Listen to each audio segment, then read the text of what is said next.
Hi, everybody, and welcome to the Millennial Revolt, an independent political talk show that seeks to bring a different narrative than the stale one we have going on right now in the mainstream media. So, today I'm going to be talking about a press conference that President Obama did when he traveled to Pittsburgh to host the White House Frontiers Conference, which was a conference that was co-hosted with the White House, the University of Pittsburgh, and Carnegie Mellon University, which was to explore the future of innovation here and around the world. Now, mainly what this conference talked about was climate change, it talked about science, it talked about healthcare, but President Obama made some interesting remarks basically concerning the internet.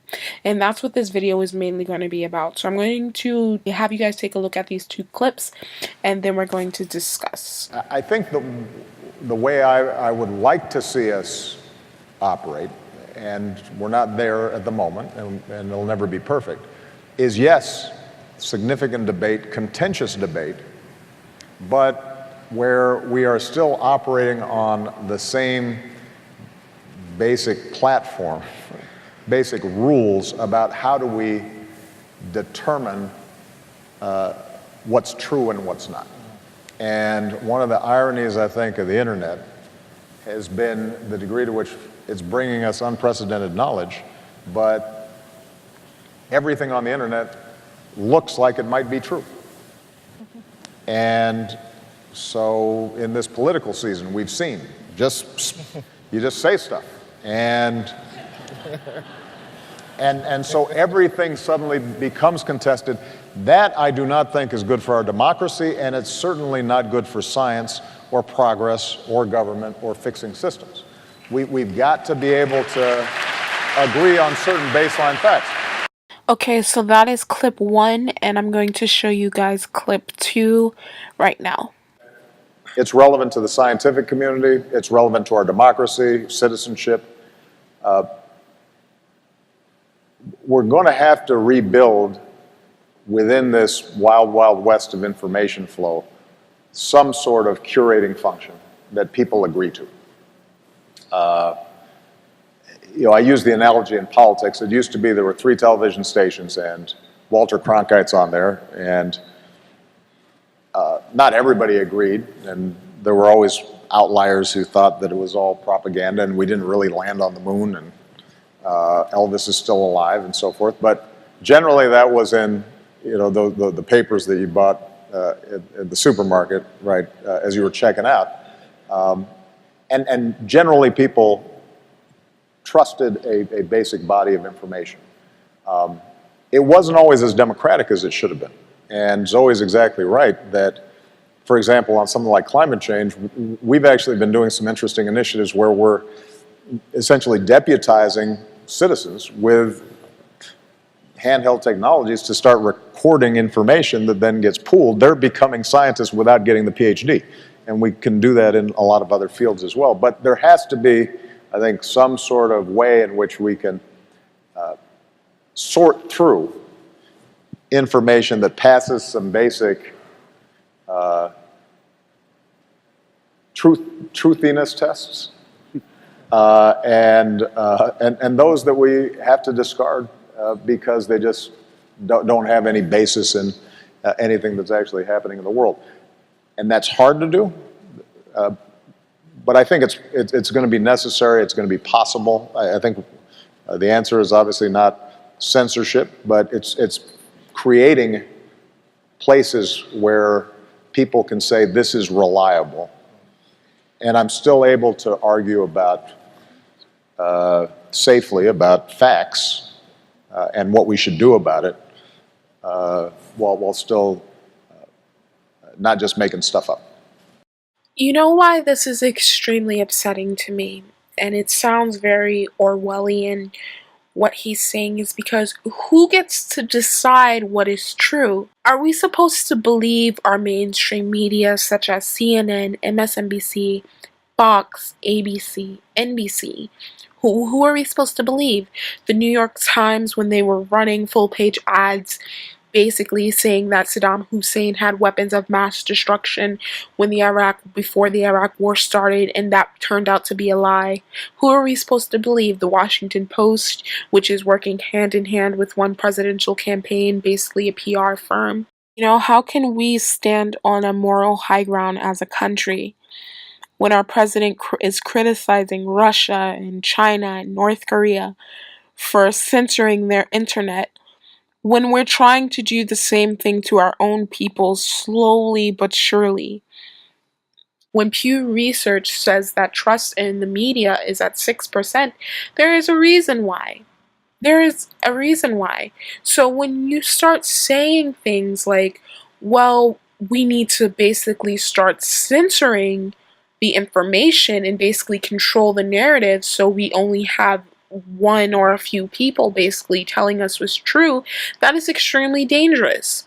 That is extremely dangerous. You have news organizations basically being fed information from politicians and the State Department. The whole reason why I started my news channel was because when I was watching the news, things were just not adding up for me. And there was no source in any of these websites where I could check their information for myself.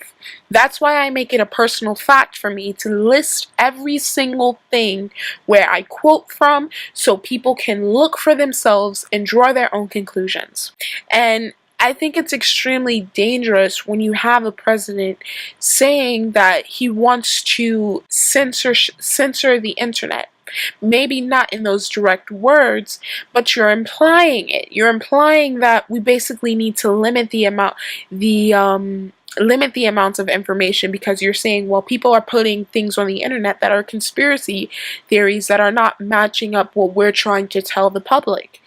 The whole point of the internet and the whole point of our Constitution was it allows us freedom of speech. It allows us to have difference of ideas so we can all pull together. Let the American people judge for themselves what they think is true or not. People have their own minds. The people who are supposed to tell us the truth for a living, which is their jobs, are the Washington Post, which broke stories like Watergate. They have failed the American people. The New York Times has failed the American people. The Boston Globe has failed the American people. The New York Post failed the American people.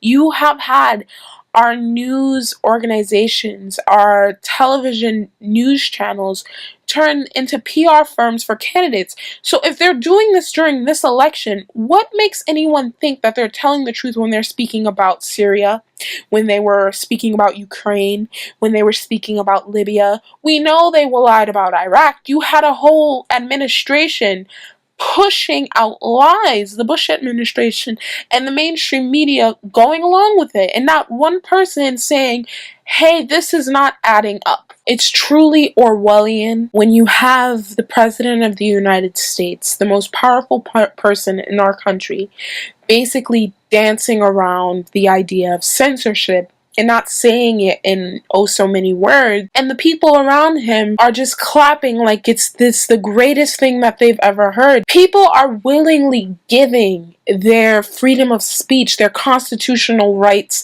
away, and I don't understand it. I don't understand how people can sit there and hear these things and it not cross their minds like, wait, that doesn't sound right. Well, in the context of this video, President Obama was saying there's misinformation about climate change. But my whole thing is that is in a very slippery slope. What if you say there's a law that you want to pass? Well, people are making videos or there's a news article about the particular law you want to pass on the internet, and you say, well, that doesn't pass what we call our standard of truth. Let's take that down. That's how things like that began, and then slowly and slowly and slowly you censored every diverging opinion, and you just have basically state-run news channels, which is basically what we have going on right now. The only way we can combat this is on the internet. This is why you see so many alternative news media organizations popping up. It's because people are tired of being lied to. They are tired of having propaganda filled to them. Most people provide sources and facts for every single thing that they back up. Why? Is because they want people to be informed. Facebook last year announced that it would label suspected fake news with a warning and reduce the appearance of posts with misinformation in the newsfeed. Google announced that it will point out fact-checking articles in Google News to users who search for new topics. Twitter basically does the same thing. It censors anything on its website that's trending that they don't like. So we already see the censorship is taking place slowly but surely on different platforms and on different sites. Some people are fighting back, and we've seen what happens when people fight back on Twitter. They get banned. On YouTube, when the Virtus video had like 2 million views, and it was one of the most highest viewed video of the day, it wasn't even on the trending list. So they're already censoring information and trying to suppress information now, and now you have the president talking about it. So it's just very frightening what's going on. It's just very sad what kind of time that we live in, because there are some people who are just willingly going to give their rights away. So I'm going to leave you guys with a quote that is extremely relevant given to what is happening right now. Censorship reflects a society's lack of confidence in itself. I'm the Millennial Revolt. Thank you guys so much for watching, and you have a wonderful day.